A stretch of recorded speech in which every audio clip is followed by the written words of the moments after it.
اس video میں انبیاء اور رسل کی تاریخ بتائی اور دکھائی جائے گی۔ یہ منظرنامہ زمین پر پہلے انسان اور نبی حضرت آدم علیہ السلام سے لے کر حضور نبی اکرم و افضل و آخر الزماں صلی اللہ تعالی علیہ وآلہ وسلم کی ولادت پاک تک کا مختصر زمانی سفر ہے۔ حضرت آدم علیہ السلام پہلے انسان اور نبی اور سب انسانوں کے باپ ہیں، اور ان کی زوجہ محترمہ حضرت حوا رضی اللہ عنہا ہے، جو کہ تمام انسانوں کی ماں اور روئے زمین پر پہلی خاتون ہے۔ حضرت آدم علیہ السلام اور حضرت حوا رضی اللہ عنہا کی زمین پر آمد سے متعلق کوئی متفقہ رائے موجود نہیں، لیکن بعض تاریخ دانوں کے مطابق یہ واقعہ 90 صدیوں پہلے کا ہے۔ اسی طرح آپ دونوں کے مقام نزول کا بھی علم نہیں ہے۔ حابیل اور قابیل حضرت آدم علیہ السلام کے بیٹے تھے۔ قابیل نے کسی تنازع پر اپنے بھائی حابیل کو قتل کر دیا۔ اس واقعے کو قرآن پاک میں بھی بیان کیا گیا ہے۔ یہ تاریخ انسانی کا پہلا قتل ہے، اور علماء کرام کے مطابق قیامت تک ہونے والے ہر قتل کے گناہ کا ایک حصہ قابیل کو ملتا رہے گا، جیسا کہ ہر برائی کا ایک حصہ اس شخص کو ملتا ہے جس نے اس برائی کا آغاز کیا ہو۔ حضرت ادریس علیہ السلام کی آمد۔ مورخین کے مطابق حضرت آدم علیہ السلام اور حضرت ادریس علیہ السلام کے درمیان 380 سال کا فصل ہے۔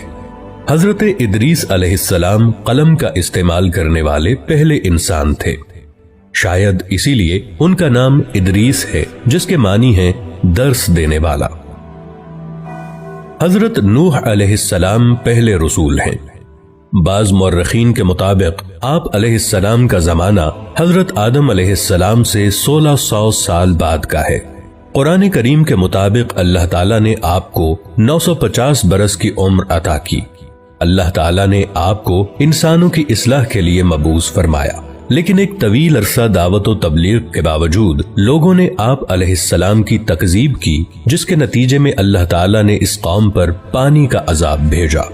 غالباً یہ پہلا عذاب ہے جو زمین پر اللہ پاک کی طرف سے بھیجا گیا، جس سے اس وقت تک کے سارے انسان مارے گئے، سوائے ان کے جو آپ علیہ السلام پر ایمان لا چکے تھے اور آپ علیہ السلام کے ساتھ اس کشتی میں سوار تھے جو آپ نے اللہ تعالیٰ کے حکم اور مدد سے تیار کی تھی۔ لیکن یہ چند ہی لوگ تھے۔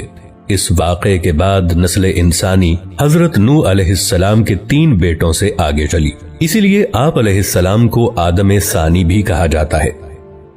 آپ علیہ السلام کے بیٹوں کے نام سام، حام اور یافس تھے۔ حضرت نوح علیہ السلام کے بیٹوں کی نسل سے جو قومیں وجود میں آئیں، وہ بھی بالآخر گناہوں اور بری باتوں میں ملوث ہو گئیں۔ ان میں سے ایک قوم کی طرف اللہ تعالیٰ نے حضرت ہود علیہ السلام کو بھیجا، جس کا ذکر قرآن پاک میں موجود ہے۔ لیکن پھر وہی ہوا، اس قوم نے سرکشی کی اور آپ علیہ السلام کی مخالفت کی، جس کی وجہ سے ان کو بھی اللہ تعالیٰ کی طرف سے عذاب نے آ لیا۔ حضرت ہود علیہ السلام کے ساتھ جو لوگ بچے، ان سے قوم سمود وجود میں آئی، لیکن رفتہ رفتہ وہ بھی گمراہ ہو گئے۔ تو اللہ تعالیٰ نے حضرت صالح علیہ السلام کو ان کی طرف نبی بنا کر بھیجا، لیکن اپنے سے پہلوں کی طرح انہوں نے بھی اپنے نبی کا انکار کیا اور مطالبہ کیا کہ اگر آپ اللہ کے نبی ہیں تو کوئی معجزہ دکھائیں۔ آپ علیہ السلام نے اللہ سے دعا کی، جس سے ان کی آنکھوں کے سامنے پہاڑ کی چٹان سے ایک اونٹنی برآمد ہوئی، لیکن انہوں نے اس معجزے کو دیکھ کر ایمان لانے کی بجائے اس واقعے کو جادو کہہ کر رد کر دیا اور اپنی غلطی پر بضد رہے، تو ان کو بھی عذاب نے آ لیا اور نیست و نابود کر دیے گئے۔ اس دور کو قبل از ابراہیم علیہ السلام کہتے ہیں۔ اس دور کی مستند تاریخ موجود نہیں ہے۔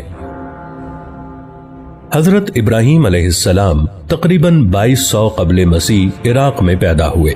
آپ علیہ السلام کو انبیاء کا باپ کہا جاتا ہے کہ آپ علیہ السلام کی نسل سے ہی بعد کے تمام انبیاء کا ظہور ہوا۔ آپ کی قوم بت پرست تھی اور ان کے سردار کا نام نمرود تھا۔ وہ آپ علیہ السلام کی توحید کی دعوت و تبلیغ کی وجہ سے آپ علیہ السلام کا سخت مخالف تھا۔ اسی دشمنی کے سبب اس نے آپ کو آگ میں ڈالنے کا حکم دیا۔ جب آپ علیہ السلام کو آگ میں ڈالا گیا تو وہ اللہ کے حکم سے ٹھنڈی ہو گئی اور آپ علیہ السلام کو کوئی نقصان نہیں پہنچا۔ یہ واقعہ قرآن پاک میں موجود ہے۔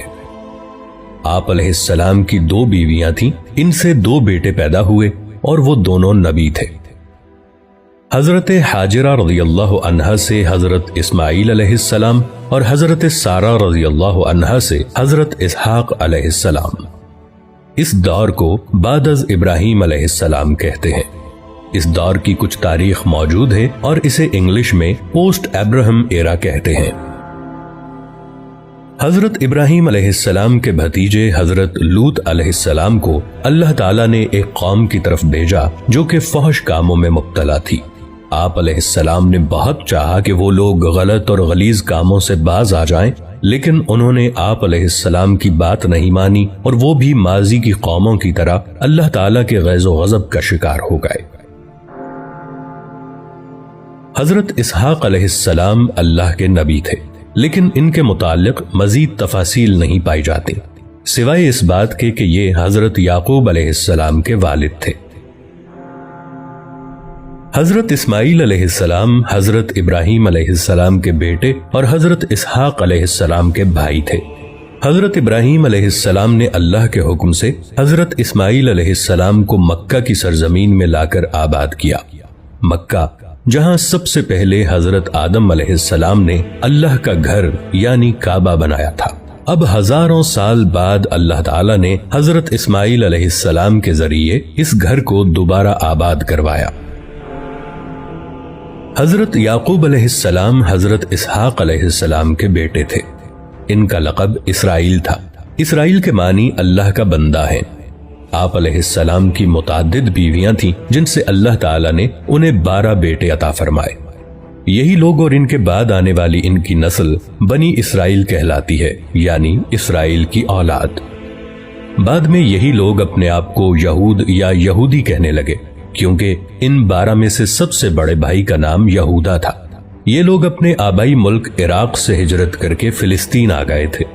انہی میں سے عیسائی بنے جو کہ اپنی نسبت حضرت عیسیٰ علیہ السلام سے منسوب کرتے ہیں۔ انہی لوگوں کو قرآن مجید کی اصطلاح میں اہل کتاب کہا جاتا ہے۔ ان 12 بھائیوں میں سے سب سے چھوٹے بھائی کا نام یوسف علیہ السلام تھا۔ یہ اللہ کے نبی تھے اور بہت حسین و جمیل تھے۔ حضرت یعقوب علیہ السلام حضرت یوسف علیہ السلام سے بہت محبت کرتے تھے۔ یہ چھوٹے بچے سے فطری لگاؤ تھا، لیکن دوسرے بھائیوں کو یہ بات بری لگنے لگی اور وہ حضرت یوسف علیہ السلام سے حسد کرنے لگے۔ اسی حسد اور بغض و عناد نے انہیں اپنے بھائی یوسف علیہ السلام کے قتل پر آمادہ کر دیا، لیکن قتل پر سارے متفق نہ ہوئے، اس لیے انہوں نے یوسف علیہ السلام کو ایک کنویں میں پھینک دیا۔ اس کنویں کے پاس سے کوئی قافلہ جا رہا تھا۔ انہوں نے پانی کے لیے اپنا ڈول کنویں میں ڈالا تو حضرت یوسف علیہ السلام اس ڈول کی رسی کو پکڑ کر باہر آ گئے۔ قافلے والے یوسف علیہ السلام کو کسی کا بھاگا ہوا غلام سمجھ کر اپنے ساتھ مصر لے گئے اور وہاں آپ علیہ السلام کو ایک غلام کی حیثیت سے بیچ دیا۔ آپ کا خریدار حکومت مصر کا ایک اعلیٰ عہدیدار تھا۔ اس نے جلد ہی آپ علیہ السلام کی ذہانت و فطانت کو جانچ لیا اور اپنے محل میں اپنے خادم خاص کی حیثیت سے رکھ لیا۔ آپ علیہ السلام اسی محل میں جوان ہوئے اور اللہ نے آپ کو نبوت عطا فرمائی۔ اس عہدیدار کو عزیز مصر کہا جاتا ہے۔ اس کی بیوی زلیخا نے آپ علیہ السلام پر عصمت دری کا جھوٹا الزام لگا کر آپ علیہ السلام کو جیل بھجوا دیا۔ آپ علیہ السلام نے 7 سال جیل میں گزارے، لیکن جیل میں بھی دوسرے قیدیوں کی تعلیم و تربیت کرتے رہے۔ پھر مصر کے بادشاہ کو ایک خواب آیا تو اس کے مشیر نے کہا کہ وہ ایک شخص کو جانتا ہے جو کہ اس خواب کی صحیح تعبیر بتا سکتا ہے۔ آپ علیہ السلام کو جیل سے محل میں لایا گیا۔ آپ علیہ السلام نے بادشاہ کے خواب کی عقلی اور منطقی تعبیر بتا دی، جس سے وہ بہت متاثر ہوا۔ اس بادشاہ نے آپ علیہ السلام کو اپنا مشیر خاص مقرر کر لیا اور بادشاہ نے آپ علیہ السلام کی تمام داستان سنی اور آپ علیہ السلام کو کہا کہ آپ اپنے سارے خاندان کو فلسطین سے مصر لے آئیں اور یہاں سب امن و سکون سے رہیں۔ آپ علیہ السلام نے اپنے سارے کنبے بشمول والد صاحب حضرت یعقوب علیہ السلام کو اپنے پاس مصر بلوا لیا۔ آپ علیہ السلام کے بھائی اپنے کیے پر بہت نادم ہوئے اور توبہ کی۔ اس طرح بنی اسرائیل فلسطین سے